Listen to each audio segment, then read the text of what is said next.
For centuries, even the idea of a pope resigning was unthinkable, until Pope Benedict XVI did exactly that in 2012.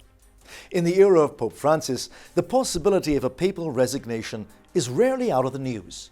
Will he? Won't he? Could he? Should he?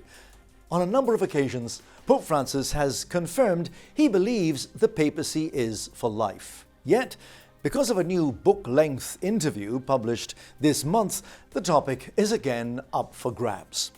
The Pope's comments in the book are hardly a revelation, insofar as he's already revealed that the Vatican Secretariat of State has a letter of resignation signed by him, which will allow the cardinals to call a new conclave in the event of him succumbing to a, quote, serious physical impediment that wouldn't allow him to fulfill his duties as Pope. Revelations or not, it's that phrase, serious physical impediment, that keeps people guessing. These images of Pope Francis at his public general audience on Wednesday, March the 13th, show the physical difficulties he confronts just getting out of the car.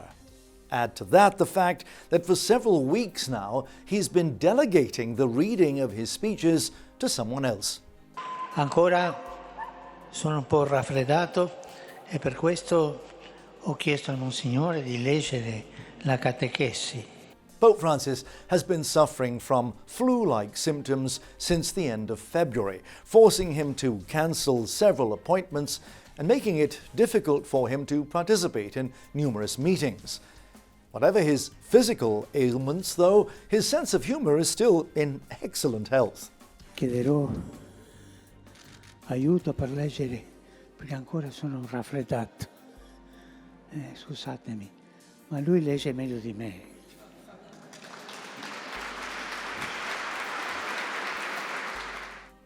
At 87, when most people of that age are either tending their garden or playing with their grandchildren, Pope Francis is meeting with heads of state or attending public events where he's expected to interact with thousands of people, something he continues to do, with or without his physical ailments. Whether or not Pope Francis does choose to resign, the idea of doing so is clearly on his mind. He's even specified how he'd like to be called.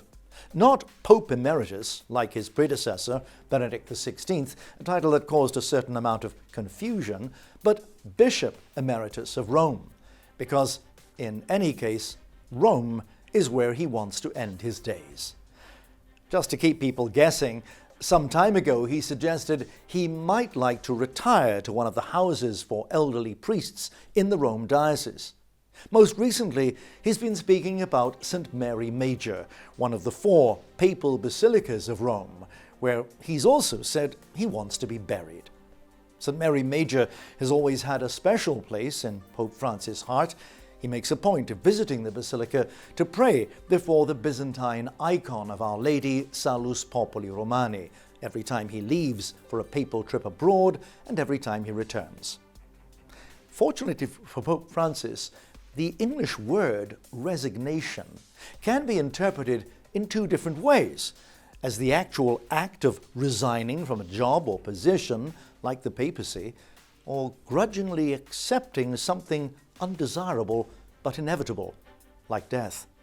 So, whenever he talks about resignation, who knows which of the 2 meanings he actually has in mind?